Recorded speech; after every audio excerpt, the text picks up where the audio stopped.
Paulo, acho que um ponto importante, enfim, para a gente terminar a nossa conversa aqui, é o seguinte: se a gente tivesse a máquina do tempo, voltasse 5 anos atrás, e alguém me falasse o que o Brasil ia fazer nos próximos 5 anos, eu ia falar, esse cara é louco, tem que ser internado. Mas um governo que veio de um processo de impeachment, a gente começou a mudança do crédito subsidiado, fez a reforma trabalhista, começou um debate da Previdência, começou uma discussão, enfim, uma série de mudanças estruturais. Aí vem um governo sem base política, faz a reforma da Previdência que o Brasil não conseguia fazer há 20 anos. Coloca marco regulatório no setor de gás, marco regulatório no setor de saneamento, começa a fazer uma série de mudanças na relação governo federal com estados, reformula o regime de recuperação fiscal. O desequilíbrio fiscal do Brasil, de alguns estados, se tornou tão profundo que eles não têm como fazer um plano de ajuste fiscal em 5, 6 anos. E aí o regime de recuperação fiscal foi reformulado, aprovado no final do ano passado, que agora é um plano de 10 anos, com uma série, enfim, de benefícios, que a gente teve até, inclusive, de aprender como a nossa justiça funciona. Qualquer programa do Brasil que a punição é tudo ou nada, por exemplo, um governo tem um plano de ajuste fiscal, um Estado, e ele não cumpre, ele perde todos os benefícios, não funciona. Não funciona porque aquele governo vai entrar na justiça e vai ganhar. Então, a gente reformulou o regime de recuperação fiscal por sua orientação nessa lógica de benefícios. Olha, você vai ter um plano de 10 anos. Se você for cumprindo tudo, o plano é 10 anos, mas se você for descumprindo, você vai ter uma penalidade que você volta a pagar a dívida mais rápido. Esse é o novo regime de recuperação fiscal, que eu tive a boa surpresa conversando com a economia, que o Rio Grande do Sul está quase assinando, Goiás, Rio de Janeiro vai assinar. Então, isso é uma maravilha, assim. Mas, novamente, o que o Brasil fez, porque economista sempre procura circunstâncias ideais para fazer reforma. E eu olho o Brasil dos últimos 5 anos, não tinha nada ideal. Um governo com 9% de aprovação, que era o governo Temer, de um processo de impeachment, depois um governo Bolsonaro sem base política, e o Brasil fez muitas reformas. Olhando isso, eu fico otimista.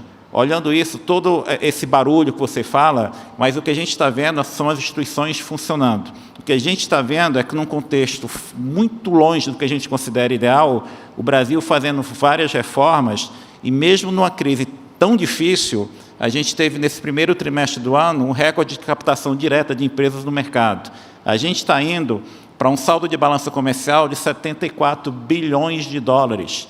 O Brasil vai ter um resultado recorde de balança comercial, investimento direto externo, 50, 55 bilhões de dólares. Aos poucos, essa economia, enfim, vai se recuperando e, melhor, vai mostrando um futuro. Depende de nós, o que você sempre falou. Mas é isso, eu me lembro você conversando comigo, que lá na década de 80, 70, passeando na praia, encontrava o Roberto Campos, e vocês conversavam. Será que esse país tem futuro? Será que vai dar certo? Ele perguntava sempre assim, tem algum perigo de melhorar? Tem algum risco do Brasil dar certo? Era uma frase irônica dele, e ele dizia assim, a minha geração falhou, mas a sua vai consertar o Brasil. E eu já estava chegando nessa fase também de falar assim, tem algum risco de dar certo, Mansueto? Mas o interessante é que o seu raciocínio das condições institucionais é o que me animou a vir contribuir. Que eu acredito que nós temos a dinâmica de uma grande sociedade aberta. O Banco Central Independente é algo que eu defendia lá no programa do AFIF, lá atrás, aceleração das privatizações, uma reforma previdenciária. Não adianta você pensar sozinho, você tem que sonhar todo mundo junto. O Brasil não estava preparado para esse sonho liberal. O Brasil tinha vindo de um regime militar, então a democracia era inebriante, era muito mais importante participar, mesmo que estivesse no meio da hiperinflação, do que pensar em como resolver o problema econômico. Então, o Brasil sofreu, mas o Brasil aprendeu. Não é como, de repente, foi na Argentina, que usaram a âncora cambial, estabilizou e depois explodiu tudo. Não foi assim, foi com um aprendizado, erro a erro. O Brasil aprendeu por tentativa e erro. Não é? Nós tentamos congelar preço, não funcionou. Sequestramos a poupança, não funcionou. Aí botamos juro na lua. Aí funcionou, a gente falou, está ótimo. Não, não está ótimo. Você trocou um financiamento inflacionário por um endividamento em bola de neve.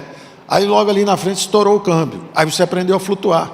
Aí logo ali na frente o FMI falou, poxa, espera aí, vocês vão ficar com esse juro lá em cima, vai estourar tudo no fiscal. Aí nós fizemos a lei de responsabilidade fiscal. Então é um aprendizado. Qual é o lado ruim disso? Leva tempo. Qual é o lado bom disso? É irreversível. Há um aprendizado. Então, mesmo um governo sem todo o apoio, mesmo, quando todo mundo percebe que está indo para o lado errado, junta todo mundo, faz um impeachment, faz uma reforma da Previdência e pergunta, dá para parar por aqui? Aí a população ronca, não dá não, faz mais. Aí tem que fazer um pouco mais, senão não ganha a eleição. Então, eu acho que é um aprendizado, é a sociedade aberta. Nós somos um país que tem hoje uma coluna vertebral forte. Nós temos flexibilidade, mas nós não trincamos. E eu apostei nisso quando eu vim. Eu apostei de que o Brasil não estava sob ameaça, a democracia brasileira. Ao contrário, ela ganhou um espectro de conservadores e direita que ela não tinha antes. Havia uma hegemonia de um lado só. Hoje ela é muito mais robusta. E nós não podemos descredenciar essas instituições atacando.